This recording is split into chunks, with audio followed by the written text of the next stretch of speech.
The song performed here is the Marine's Hymn, a piece that had existed in numerous variations for decades before taking its final form in 1929. It was this version that was adopted as the official song of the United States Marine Corps. The first stanza of the lyrics are the most recognizable. From the halls of Montezuma to the shores of Tripoli, we fight our country's battles in the air, on land and sea. These lines refer to heroic actions performed by the Marine Corps, which rightfully belong in the annals of our moments in history. Today we focus on the reference to the shores of Tripoli, the moment in history called the Battle of Derna, 1805.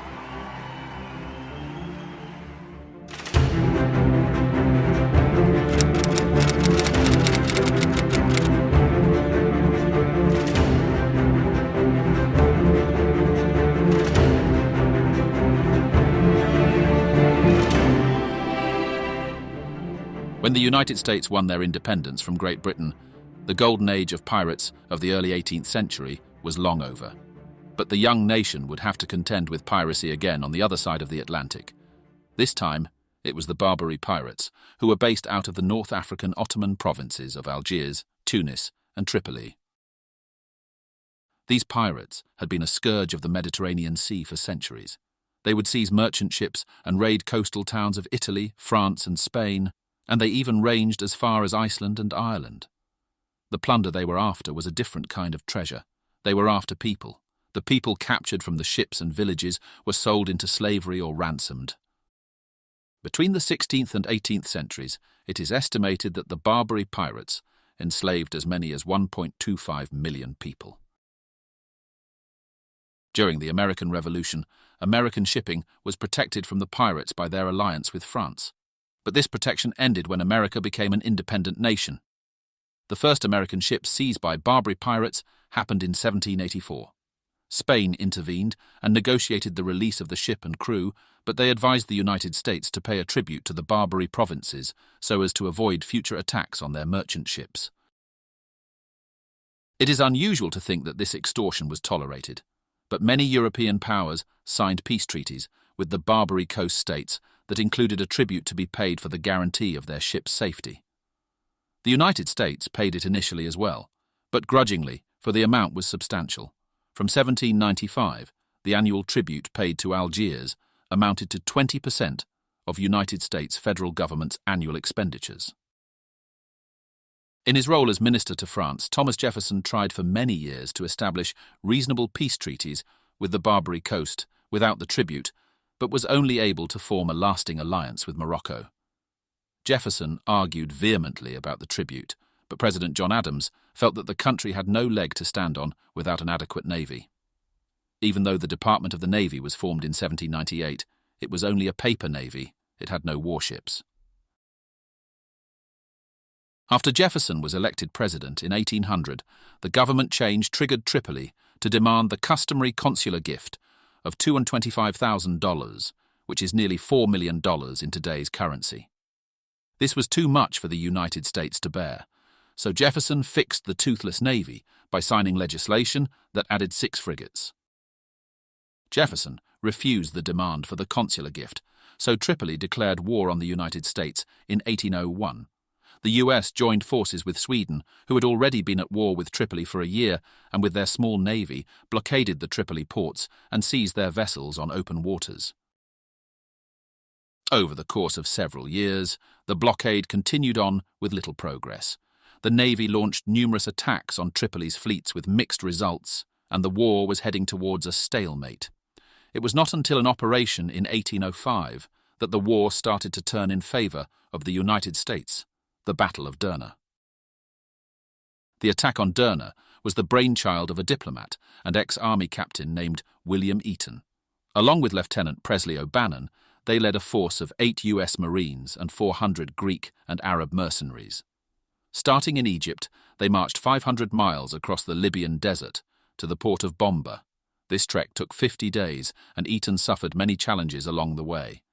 There were dwindling supplies, tensions between the Christian Greeks and the Muslim Arabs, and many mutinies had to be put down. Miraculously, Eaton was able to bring the bulk of the force to Bomba, where they were resupplied by US warships.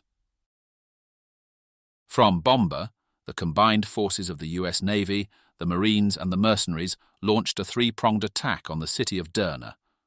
While Navy warships bombarded the heavily armed batteries of the port, the Arab mercenaries swung around the southern end of the town to attack the governor's palace on the west side.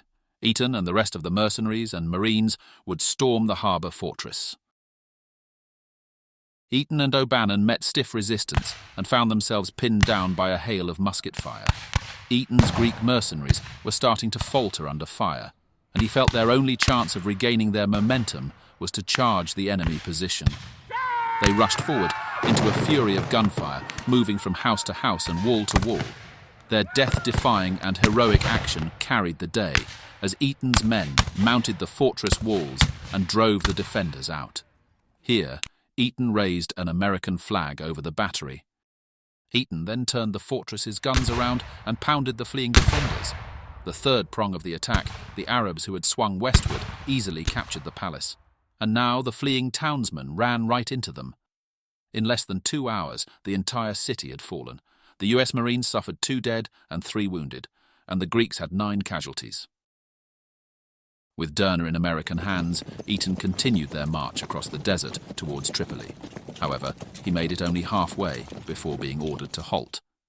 The Pasha in Tripoli saw the writing on the wall with the fall of Derna, and he decided to sue for peace. A treaty was negotiated and the war was ended. Eaton was ordered to return back to Egypt, taking the mercenaries with him. The treaty was less than perfect. While it specified the exchange of prisoners, the number of American prisoners was far greater than that of the Tripoli prisoners, and thus the United States agreed to pay a ransom of $60,000 to make up the difference. President Jefferson was agreeable to these terms, thinking that paying a ransom to free Americans held as slaves was better than paying a tribute. However, William Eaton was bitter about the outcome for the remainder of his life.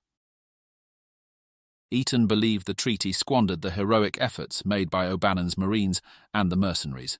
He felt they should have used the victory at Derna as a bargaining chip for releasing the American prisoners without paying a ransom. Despite the less-than-ideal outcome and the fact that another Barbary war would erupt a few years later, it was a monumental achievement for the untested American military. It demonstrated that the US could and would fight for their place at the international table. The war provided a string of firsts for the US, its first land battle on foreign soil, and the first time an American flag flew over a foreign city. And of course, this war provided the inspiration behind the lyrics "To the Shores of Tripoli" in the Marines' hymn.